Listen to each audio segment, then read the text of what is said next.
Welcome back, friends. Our next guest recently released the second book in his Maya Games trilogy. It's titled Black Ice, and it's available now. And look, we are so excited to welcome back Michael Allen Zell to talk about this brand new book. Woo, woo, woo. Welcome back, my brother. Thank you. I appreciate it. Congratulations on everything. You came on the first time for the first book, The Last Shadow, which is also available now. And this second book kind of keeps up with where we are in this. Tell us what's happening in this new book. It does. So in The Last Shadow, Maya's finding her way.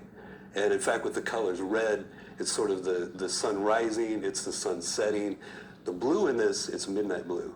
So she's found her way, but she's also finding that the rocks in the road are not barriers, that's just part of the road, right? So she's got some things to navigate. This is so deep. And you know, you described this book as like a cross between Creed and Fight Club, and I love that there's a female heroine in this book, which I think is great. Talk to me about Black Ice. Why did you name it Black Ice? So I have a thing for titles, right? And the great thing is when you find a title that seems like it ought to be so obvious that everybody's used it, but they haven't. And you look online, you're like, oh, I love it.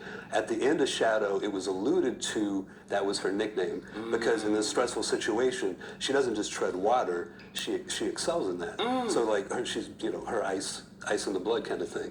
But then I was also thinking, at the same time, it's a great title, it's got that. But I love the idea that she seems like this regular person, but as a metaphor with actual black ice, that when somebody comes in contact with her, they're not expecting it, and all of a sudden they spin out. And then they have to right the way, except the one reason, Malik, that I almost didn't use that was I thought, I'm originally from the Midwest, been here 22 years, but I thought nobody in New Orleans is going to know what black ice meant. Right. So the marketing strategy was, we need to pull off a blizzard.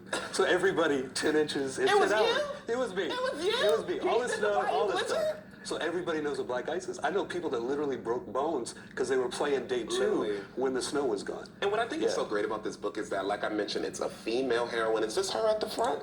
That's, depiction of Maya. I love that. And moreover, she's still doing martial arts in the new book? Oh, yeah, for sure. Because in the first book, it was all about martial arts, like you see on the first book.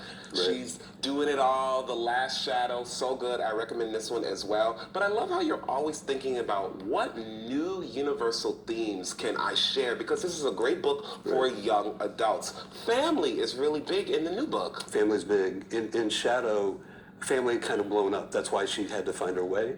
But now she's in a place, not of peace, but a better way in Black Ice. So she's trying to bring together family. But the thing is, as we often find out, like they say, no good deed goes unpunished, or there can be unintended consequences, the cause and effect action consequence thing. So that was one of the big things that I was conscious of.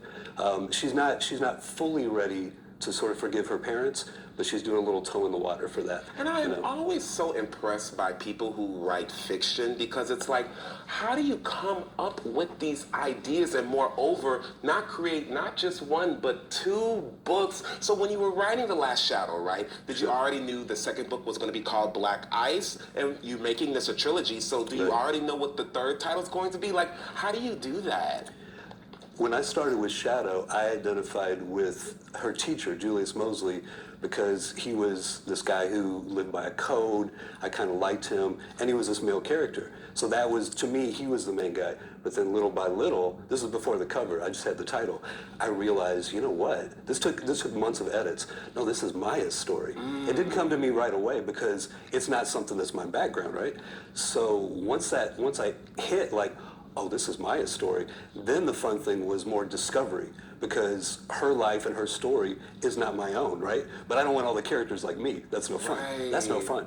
So that involves just talking and better understanding, okay, what's it like to be a young 20s black woman growing up in New Orleans, right? And I'm telling you, he did the work, which I think is so impressive. And like I mentioned, this will be a trilogy. Do we already kind of know what the third book's going to be about? Yeah. Okay, perfect. There's not a title yet. No title yet? But an idea of all this, yeah. Have you started writing yet? No, but I know what it's going to be. Well, look, let's all read Black Ice, okay, while he writes the third one, and you know you got to come back on when the third one comes out. You better believe it. So good to see you, Michael. Congratulations on everything. And look, this man is very busy when it comes to this new book. To keep up with him, make sure you follow him on Instagram at Michael Allen Zell. All right, stick with us, everybody. We'll be right back for more Great Day Louisiana. Get the new book, Black Ice. Come on. I have